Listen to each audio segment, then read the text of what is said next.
Bien, un poco, Jordi, ¿tú cómo lo has vivido un poco? Al final, pues como fondo de Venture Debt, que también es una actividad que hace Silicon Valley Bank, ¿no? Un poco, ¿cómo, cómo has visto ese panorama? ¿Cómo lo has, bueno, lo has vivido más como espectador? Quizá de forma directa no os ha afectado, pero ¿cómo has vivido un poco el fin de semana en ese sentido?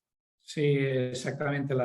Bueno, como comentábamos antes de la llamada, ¿no? La gran diferencia es que en nuestro caso, por mil factores que no acierto a deciros, pero yo creo que por suerte, porque hace un poco menos que invertimos, con lo cual Silicon Valley Bank entra en fases más avanzadas, ¿no? Sería totalmente viable en nuestro caso, si a lo mejor de ser un fondo que llevamos 2 años, si lleváramos 4 o 5, seguramente hubiéramos estado más expuestos porque en alguna hubiera entrado Silicon Valley Bank, a lo mejor nos hubiera sacado a nosotros, pero en definitiva el por qué no lo sé, pero hemos estado mínimamente expuestos. Y cuando digo mínimamente es una compañía, un porcentaje muy pequeño de dinero.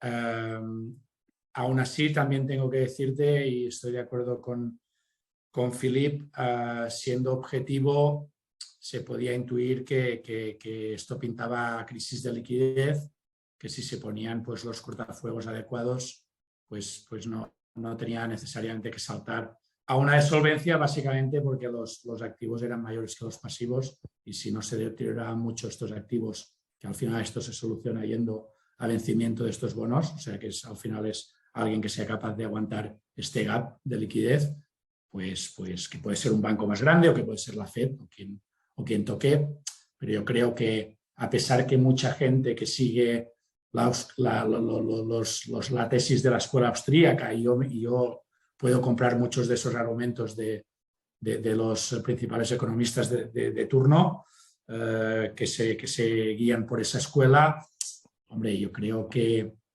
una cosa es ser liberal y dejar fluir al mercado, la otra es dejar caer cosas que generen efectos demasiado profundos en la economía y que seguramente, o casi seguro, nos acaben afectando a todos, ¿no? Yo creo también, que, Jordi, para rebotar sobre eso, sí, yo creo que eso se ha gestionado de manera, llámelo liberal capitalista. Los accionistas han perdido todo, los bonistas sí, han perdido todo. Se salva a los depositantes porque, seamos claros, si no lo hacemos, envías un montón de gente a la ruina, impactas mucho la economía. Aquí impactas mucho la economía y la parte innovadora, que como lo sabemos es clave sobre todo en Estados Unidos.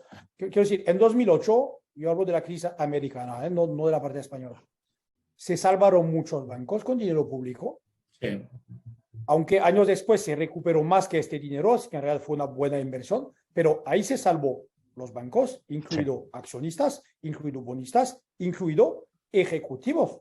sí, Hay muchos ejecutivos de top bancos de inversión que seguían liderando el banco después. sí. Aquí es muy diferente, así Philip, que yo no veo el claramente, problema aquí. Philip, estamos claramente de acuerdo en que es distinto el argumento que he oído, porque ya te digo, también estoy contento de mi Twitter porque veo que tengo gente muy dispar, ¿no? Y eso es enriquecedor.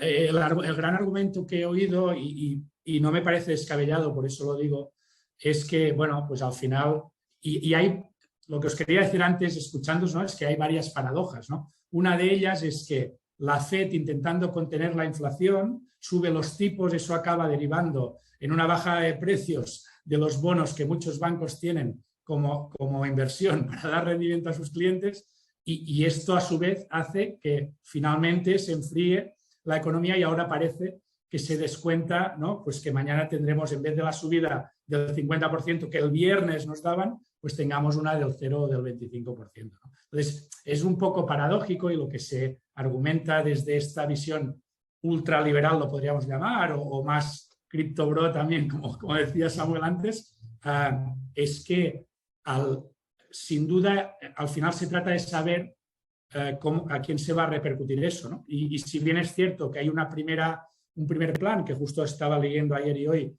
de cómo funcionaba esto de esta especie de fondo de reserva de más allá de los $250.000, pues parece sensato también pensar que si esto se prolonga mucho en el tiempo o hay más bancos, pues al final puede acabar derivando en mayor inflación por el hecho de haber tenido que relajar esa política monetaria expansiva de subida de tipos, ¿no?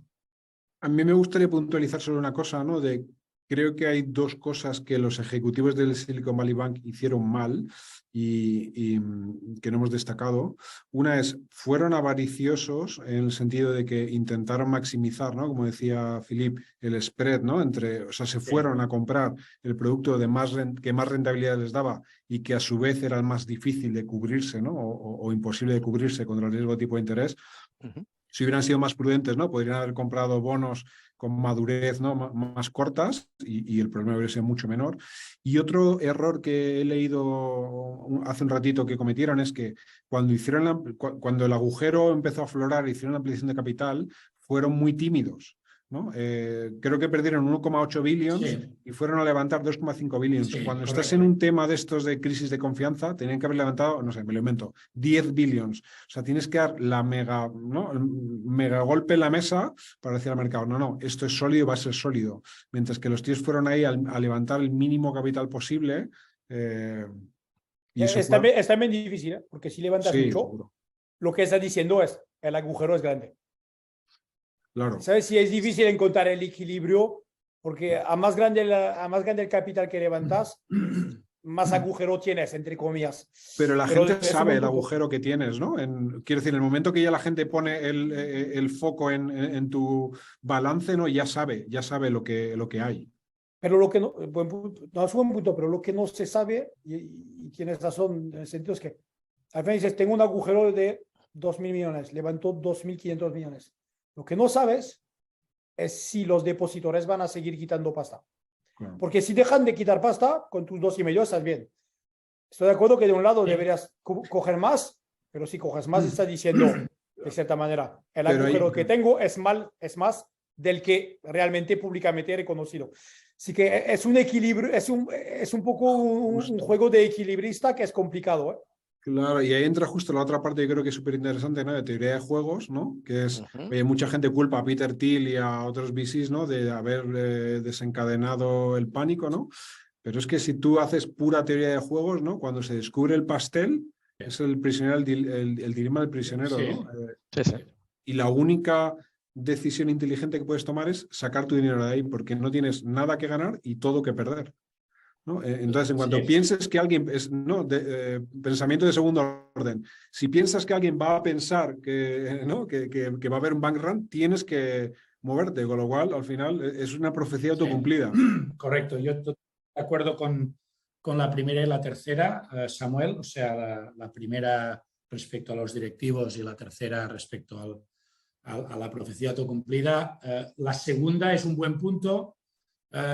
Yo os diría que es indiferente, ¿eh? O sea, porque ya una vez se desencadena, una vez el mercado lee que porque te has vendido eso tienes problemas de liquidez y que los vas a seguir teniendo y eso provoca que los tengas aún más, lamentablemente que creo que cuando entras en esta espiral no tienes mucha opción.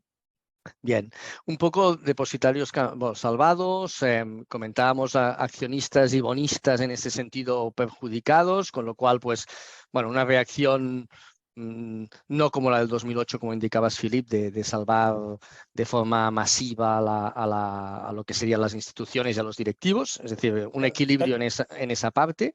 También era otro mundo, ¿eh? 2008. Se puede quebrar el sistema financiero mundial, ¿eh? No hablamos de un banquito pequeño, ¿eh? Totalmente, era toda la industria de la banca de inversión y era otra realidad. En ese terreno, bueno, un poco estamos en esta fase, vemos la rama británica comprada por HSBC, que en ese sentido pues ya hay una opción de salida. ¿Cómo veis un poco next steps? ¿Cómo veis? Ahora parece que como que los depositarios están salvados, pues aquí no ha pasado nada. Y todo es alegría y el domingo noche ya está. Mira, pues siguiente tema, mañana lunes a por otra cosa.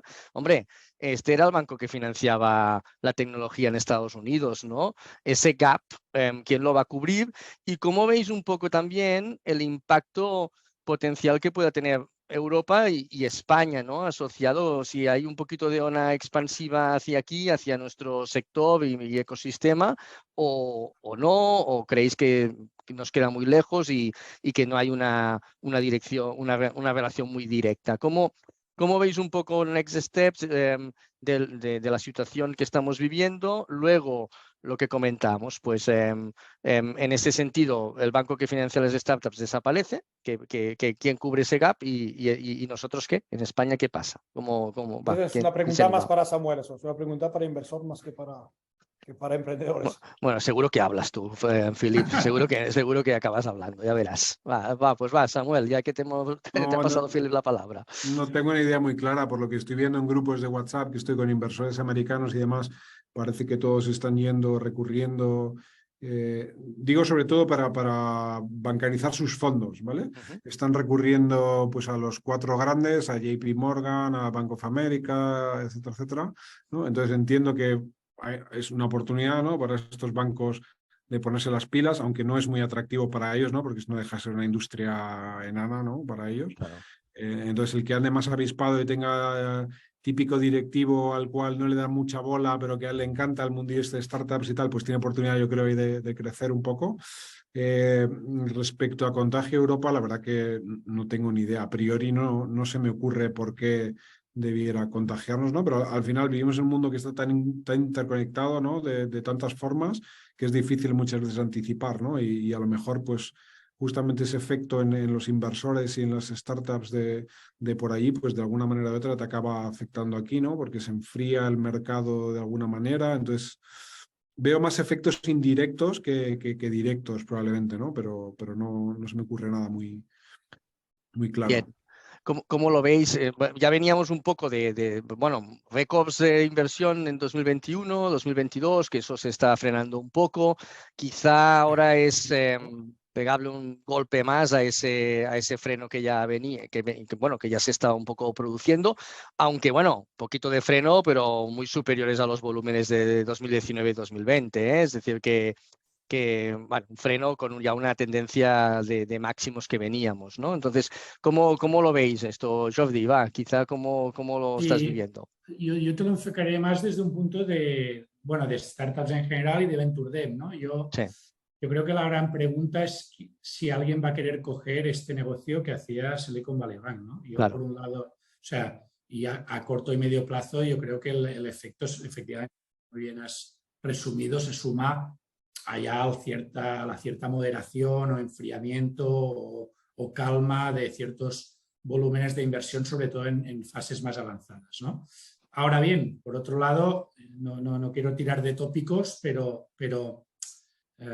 las crisis generan oportunidades, ¿no? Y para mí, o sea, el problema no ha sido su negocio recurrente, sino hacerlo en una época muy expansiva que ha generado ese mismatch entre activo y pasivo, ¿no? Pero el Venture Debt en sí mismo, ¿no?, que no era lo único que hacía, ni mucho menos, pero sí que era una parte, bueno, pues que le había dado mucha marca, ¿no? Entonces, yo no sé, claro, estoy muy biased ahí, ¿no? O sea, tengo un bias muy profundo porque me dedico a esta parte del Venture Capital, ¿no? Pero yo creo que sin duda es un negocio interesante y espero y me gustaría y ojalá y creo que alguien poquito a poco tiene que ir cogiendo ese negocio, aunque no creo que tampoco se tiren de cabeza, ¿no?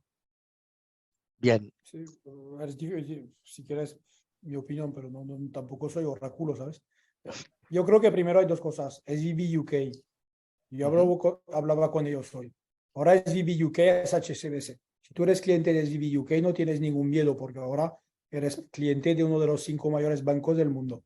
Así que te diría que en UK, si eres cliente de ellos, probablemente ni te planteas buscarte nuevo banco porque te sientes muy cómodo con HSBC. En Estados Unidos, de lo que he visto también y he oído lo que dice Samuel, hay mucha gente ahí que está todavía en medio pánico o abriendo cuentas en otros bancos y moviendo el dinero.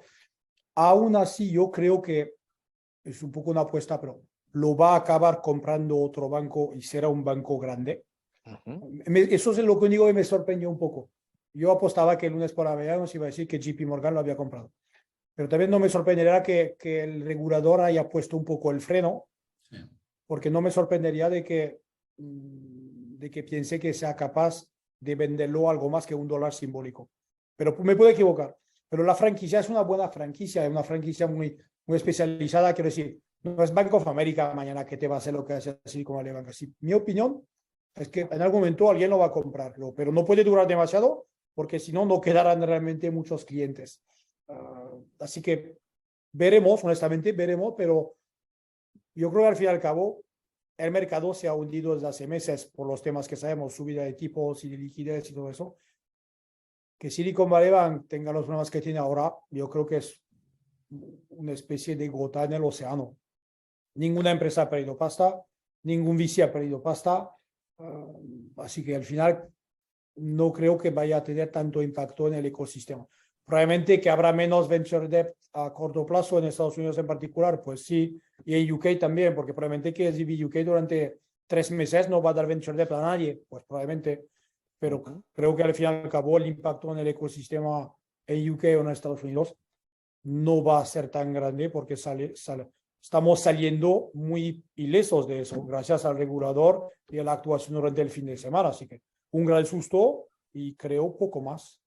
Que ese era Una otro cosa- de Samuel, adelante. No, que una cosa curiosa que iba a comentar es que normalmente la gente odia o odiamos a nuestros bancos, ¿no? Porque los bancos normalmente te maltratan, ya seas, a no ser que tengas muchísimo dinero, normalmente te suelen maltratar. Y curiosamente la gente adoraba a Silicon Valley Bank, tanto los emprendedores como los VCs, todo el mundo estaba súper satisfecho. Yo, vamos, en mi caso en concreto, los que trabajan directamente con ellos o trabajaban, les encantaba, ¿no? Y parece que es una institución que en los últimos no sé cuántos años, 40, 50 años, ha jugado un rol clave en el desarrollo del Silicon Valley, ¿no? Con lo cual da un puntito más de pena. Entonces, ha habido incluso, sabéis, durante el fin de semana, ¿no? Como compromisos para animar a un posible comprador, que si alguien compraba el banco, la gente se comprometía a mantener el negocio allí con el nuevo dueño y tal. Entonces, no sé si, o sea, veo que es una marca bancaria, ¿no? Que curiosamente tiene como muchísimo valor en un ámbito pequeñito, ¿no? Pero eso, joder, eso no deja de tener cierto valor. Y mira, y demuestra que incluso en banca se pueden hacer las cosas bien y agradar a los clientes, ¿no? Sí, Totalmente. y hay un tema de saber hacer, porque quiero decir, yo lo digo con alguien que conozco ahí, pero el que estaba encargado de las fintech en UK, si mañana lo reemplazas y pones un tío de HSBC, pues la relación no va a ser la misma, ¿eh? Correcto. No, claro que no. Porque hay un tema de relationship, de conocimiento, de experiencia juntos. Así que tienes que mantener el equipo si quieres mantener la franquicia del negocio. Totalmente. Que cambies la marca, lo que sea, bien, pero la gente al final es lo que te hace la diferencia. Cuéntanos tu experiencia. Tú tenías un Venture Debt suyo, ¿no, Philip?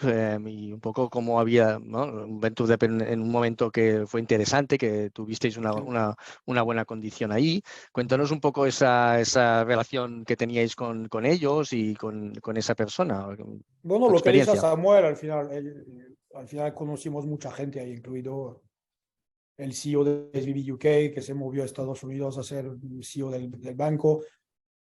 Era claramente un banco que no parecía un banco. Eso está clarísimo. La relación que tienes con ellos no parece una relación bancaria y por eso al final la gente los quería mucho, clarísimamente. Y es verdad que al final es interesante porque dices, es el único banco que tiene esta relación de gran confianza y de gran cercanía a un ecosistema que interesa a todo el mundo, porque al final son las empresas de mañana y las grandes y las muy grandes de mañana, y ningún banco llegaba a dar buen servicio a este segmento específico, excepto, yo diría, SVB. Así que hay una franquicia potente y espero claramente que lo va a coger un banco americano potente, dejándoles independientes para no destruir justamente esta marca, este know-how y este equipo, porque realmente hay mucho valor. Claro, Otra vez, no será un cataclismo. Claro, quizá el impacto no es tan financiero, ¿no? Porque pues, los depósitos se han cubierto y de alguna forma lo que comentabais, ¿no? Que igual en 3-6 meses se vuelve a trabajar desde una óptica de Venture Debt, pero quizás se pierde cualitativamente todos estos intangibles que estáis comentando, ¿no? Y eso reemplazarlo con un HSBC, un JP Morgan, que vengan aquí, eso, bueno, no sé, será un poco complicado, ¿no? Quizás, Jordi, tú que con el Venture Debt pues, también trabajas con muchos emprendedores y que haces esa pedagogía de lo que es la deuda, ¿no? de de ese trato, pues quizá, y que me consta que vosotros es muy próximo con vuestro portafolio en esa dirección, quizá eso se evapora un poco, ¿no? Con esa pérdida. Sí, al final el Venture Debt somos una especie de híbrido, ¿no? Entre la parte de equity de un VC y la parte de deuda más de un banco, ¿no? Que podríamos asociar más a un banco. Evidentemente tienes por la parte aquí no estoy diciendo que los bancos solo hacen deuda y por lo tanto no empatizan, ¿no? O no tienen ese trato cercano. Pero sí que es verdad que habiendo vivido en el VC eso es imprescindible. Si no lo haces así es muy difícil que estés en el negocio. Entonces, muy de acuerdo con lo que decíais de que al final es un modelo ligeramente distinto porque las startups son empresas ligeramente distintas, ¿no? Con muchas similitudes, pero también con muchas cosas muy especiales, ¿no? Entonces, efectivamente, hay que seguir dando a ese nicho, que de momento no deja de ser un nicho, pues un trato especial. Pero la prueba de que el modelo es bueno es que ha habido varios bancos que han copiado, se han inspirado en el Silicon Valley Bank para entrar en esa parte de startups, ¿no? Y os diría que bueno, con cierto éxito, ¿no? Entonces, para mí el modelo es curioso estar defendiendo a un banco que acaba de quebrar, ¿no? Pero para mí el modelo de negocio como Venture Debt es válido y rentable, y también tienes que mantener a ese personal específico o fichar a otro con el mismo perfil para dar ese trato más cercano que en el Venture es imprescindible. Porque entre las muchas chorradas, ¿no?, que se han dicho, ¿no?, una de ellas es que el banco ha quebrado porque prestaba a startups. Correcto. Cuando nada tiene que ver el tema, ¿no? Pero ahí cada uno aprovechaba para, como decíamos, ¿no?, para atacar a quien más rabia le diera. Correcto, Otros Samuel. que sí, perdona, sí, luego te digo, perdona. Sí. No, dale, no te preocupes. No, solo puntualizar, ¿no? O sea, estos días en Barcelona pues hay inquietud en los medios, ¿no? Y me han contactado un par y las preguntas es que son en ese sentido.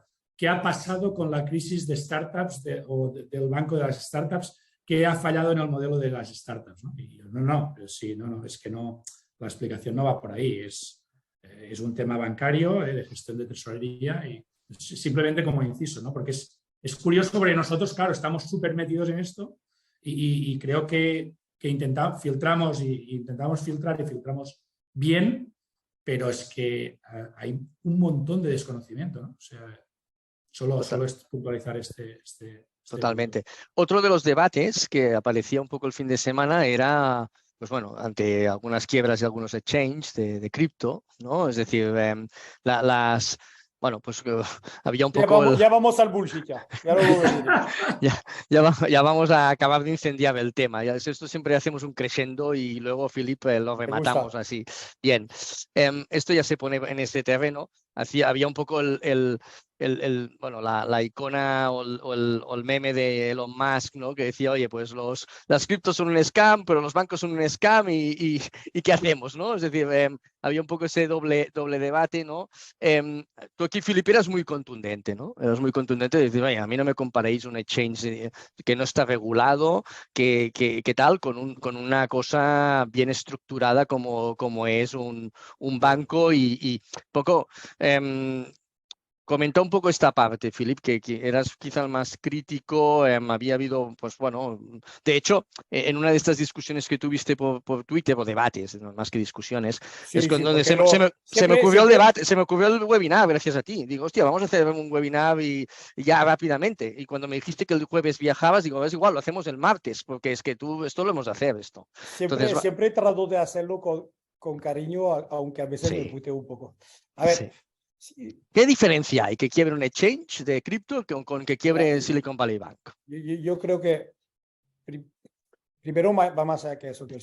He pasado años, si lo puedo decir así, teniendo que comerme el bullshit de los grandes fans de cripto. Y uno de mis grandes aprendizajes es que casi cualquier persona con la cual hablas de cripto no entienden cómo funciona el sistema financiero tradicional. Realmente no lo entienden para nada. Lo único que entienden son bulos y chorradas. Y peor, no entienden la historia del sistema financiero. con sus problemas, sus bancarrotas, sus caídas, la regulación y todo eso. Y el viernes, no me acuerdo que era las 5 o 6 de la tarde que empezó a hacer un festival, porque escribe algo rollo, ahora todos los bullshit de cripto tratan de criticar el SVB para promocionar cripto, pero el lunes entenderán o no por qué la regulación es tan importante y por qué protege a la gente. Y nos hemos levantado el lunes por la mañana y nadie ha perdido ni un euro. Pues ha pasado exactamente eso. El problema de fondo es que la gente te va a criticar la regulación, el regulador, lo que quieran, pero la regulación existe desde hace mucho tiempo porque se han vivido muchas quiebras, muchas crisis, mucho dinero perdido. Y al final, la regulación siempre va un poco tarde por la buena y simple razón que la regulación evoluciona para adaptarse a la última crisis. Pero el regulador difícilmente puede anticipar la próxima crisis. Por ejemplo, si miras el tema de Silicon Valley ahora de los bonos y de la duración de bonos y la pérdida sobre bonos, en un año hemos pasado básicamente de tipo de interés a 0 a tipo de interés a 5%. Eso nunca lo hemos vivido en la historia. Porque primero, nunca en la historia hemos vivido tipo de interés a 0 y pasa de 0 a 5 en 12 meses, aún menos. Así que, claro que viéndolo ahora, hubiéramos podido decirlo, el regulador tendría que estar mucho más por encima de un banco como Silicon Valley Bank y ver el problema antes. Y hay una pregunta sobre eso en el chat que es interesante, que alguien dice que el problema de bonos se veía de hace tiempo. Y es verdad que, sin entrar en tecnicidad, alguien que rascaba mucho en las financieras de Silicon Valley veía que técnicamente estaba casi en quiebra hace 6 meses. No voy a entrar en detalle del cómo o el por qué. Pero ¿qué pasa? Era un banco relativamente pequeño y al final acabó el regulador, no lo tenía en su plan de screening, no sé, semanal, mensual, lo que sea. Hubiera sido JP Morgan, lo hubiera hecho sí, porque es el banco más sistémico del mundo. Pues probablemente que la regulación va a evolucionar y que en un año todos los bancos entre el número 1 y el número 50 de Estados Unidos, este problema de bonos se les revisará cada mes. Pues así es, porque el regulador evoluciona después de cada fallo, quiebra, crisis o problema. No es un oráculo, no llegan a anticipar las cosas. Eso es la realidad. Y es verdad por absolutamente todo, porque el ser humano también es así. Aunque digo es así, pero a menudo ni aprende de sus errores. Pero, sí, aquí vendríamos a los Black Swans y a toda la teoría de Taleb y todo. Pero un poco, para ser de abogado del diablo, Jordi, ¿puedes defender un poco el movimiento cripto en este sentido delante, Philippe? ¿No? Un poco la filosofía de la cripto, ¿no? La descentralización. Está claro. A ver, no todo es negativo, ¿no? De ese movimiento, ¿no? No, yo creo que ese es el problema. Yo creo que tú sabes que yo me puedo poner los dos gorros, si bien es verdad que mi actividad profesional es en el sistema regulado, ¿no? Como dice Philippe, y que tiene... Yo creo que el problema es contraponerlo, ¿no? O sea, el problema. Yo veo cosas interesantes en ambos lados, ¿no? O sea, creo que la regulación, efectivamente, estoy de acuerdo con Philippe, que es un balón de oxígeno que ha entrado muchas veces y que va a seguir entrando y que en cripto no existe eso. Eso es una evidencia y por lo tanto es una ventaja a favor del sistema bancario, ¿no? Del sistema de reservas federales, ¿no? y de políticas monetarias centralizadas en bancos centrales. Me recuerda un poco al debate Estado-mercado, ¿no? Y yo no lo sé, no sé si... Pero yo veo factores interesantes en ambos lados, ¿no? Evidentemente, sin entrar en detalle en el debate. Sí. Estos días hay 3 bancos que han quebrado. Sí. Singular Bank, un banco cripto. Silvergate Bank, un banco cripto. Estos dos están a cripto a muerte. Y Silicon Valley, que era cripto friendly. Y bancos que han recibido muchísimos depósitos en los últimos años. Y al final, ¿qué hace un banco cripto friendly? Sí, un banco que realmente la mayor parte del business es cripto. Es el negocio más tonto del mundo. Alguien te deposita dinero, dólares, básicamente, y tu único negocio es invertirlo en otros productos, tipo obligaciones o lo que sea. Y a la gente que te deja dólares, le das 0 de intereses. Porque como la mayoría de los bancos no quieren cripto, solo el hecho de ofrecer el servicio, tu propio cliente cripto no te pedirá rendimiento. Así que un banco cripto es el negocio tonto absoluto. Recibo dólares y los invierto. Y la diferencia pues es mi revenue. Y estos también han demostrado que, y lo digo como anécdota, no estoy tomando, pero digo, la anécdota es que 3 bancos petan esos días, 2 cripto a muerte y otro que es cripto friendly. Sí, entiendo por dónde vas, Philip, aunque no estoy de acuerdo en que la causa sea ser bancos cripto o no, o sea... los depósitos que han subido muchísimo en los últimos años. Bueno, y de que han tenido que gestionar. Bueno, exacto, y de de startups. startups también, ¿no? Claro, entonces, claro, sería, si argumentamos eso, entonces sí que estaría, entonces podríamos abrir el debate de si el problema de Silicon Valley Bank ha sido el modelo de apostar por startups, que yo creo que no, ¿no? Y lo mismo con las cripto. Yo creo que el apostar por las cripto no es el problema en ese sentido de, por ejemplo, Circle, ¿no? Una de las principales stablecoins centralizada que les obligan a tener reservas. Pues es paradójico que el primer problema que ha tenido es porque un banco regulado es el que 3,3 billones de lo que tiene Circle, pues no lo gestione bien. Pero yo lo atribuyo más a la gestión del activo y el pasivo del banco, ¿no? Sí, sí, en los 3 casos es la gestión. No de dónde viene tu dinero. O sea, el dinero cripto no es malo de per se, sino puede ser malo el exceso de liquidez que tú no sabes reinvertir, que en eso es en lo que estamos de acuerdo, ¿no? Entonces, como os decía, yo creo que el intento de cripto, bueno, y es que yo veo un poco el argumento de cripto de... No compro el argumento de cripto de romper el sistema es todo fatal y todo funciona mal y nosotros lo hacemos todo bien, eso no lo compro, pero el argumento de cripto me recuerda un poco al motivo por el que entré yo en el VC, que es los productos bancarios propios, la mayoría, al menos los de banca comercial, no son del todo, y los de banca privada a veces tampoco, no son del todo buenos. Yo como gestor me preocupo por intentar conseguir un producto más diferenciado o donde tenga acceso a más información y por eso me meto en el VC. Cripto me recuerda un poco eso, como intento de mejora a ciertas partes del sistema que pueden ser mejorables. Esta es my 2 cents, ¿no? O sea... pero no lo convertamos en debate cripto, porque debate cripto estamos todo un poco hasta... Bueno, pues nada, ya te cedo la palabra de moderador, Philip. No, pero digo, al final me pongo a opinar yo. El debate es bien debate cripto, porque es un debate infinito. Esta es mi reflexión, ¿no, Samuel? Creo también que, bueno, pues... Sí, a ver, yo por hacer también de abogado del diablo, ¿no? Sí. Lo que la gente de cripto dice, y con razón, ¿no? Es que siempre que hay un tema de estos, ¿no? Pues al final el ahorrador también paga, ¿no? Porque si la Fed de alguna manera tiene que imprimir más pasta y a inflación, ¿no? Pues... pero, dicho lo cual, creo que casi cualquier persona no demasiado radical, ¿no? Es un coste que está dispuesto a asumir por las bondades esas, ¿no? de vivir asegurado, entre comillas. Yo creo que es evidente, al fin y al cabo, que palme el inversor, perfecto. Que palme el Dicho lo cual, ¿no?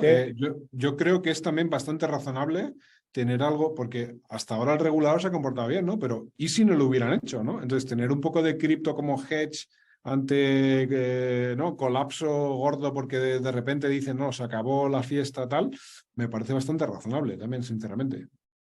Porque, claro, un poco esa parte de, bueno, la esencia de la cripto, que es pues descentralizar un poco todo esto, pero en caso de que haya una quiebra asociada a un exchange, ¿se podría buscar alguna fórmula de regularlo un poco, de realmente trabajar en un marco para, en ese sentido, pues aprovechar las bondades asociadas a ese mundo, pero con un poquito más en ese sentido de protección?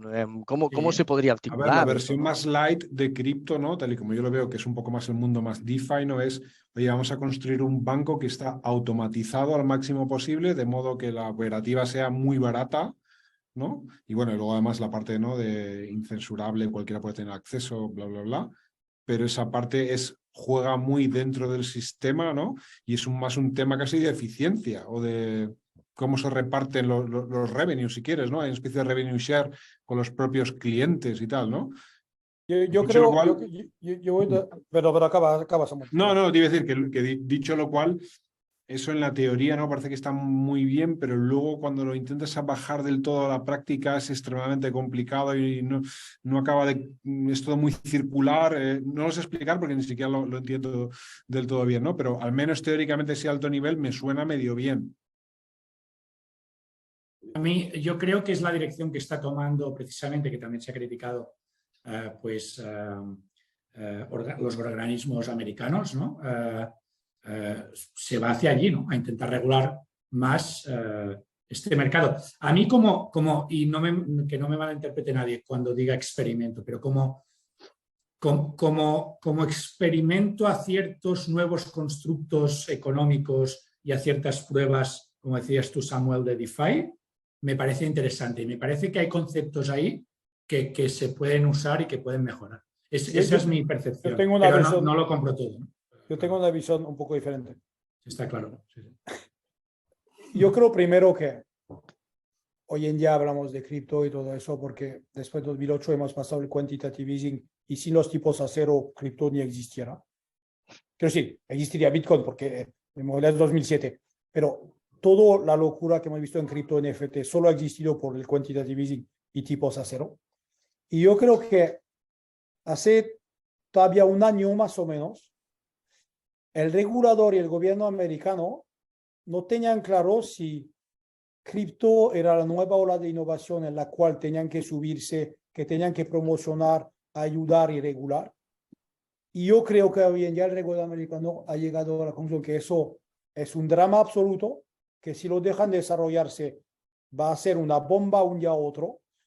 Los dos bancos que han cerrado, el Singular y el Silvergate, yo te diría que les conviene muy bien a los reguladores que hayan cerrado, sin hablar de que China hace años que lo ha prohibido, aunque Binance está en una posición un poco complicada. Yo creo que reguladores y gobiernos de los países más potentes se han dado cuenta de que eso no iba a ninguna parte, más allá de la especulación, la creación de burbuja, y que solo puede acabar mal. Y no hablo de tokenización de lo que sea, hablo realmente de las cripto, ¿vale? De Bitcoin y todo eso.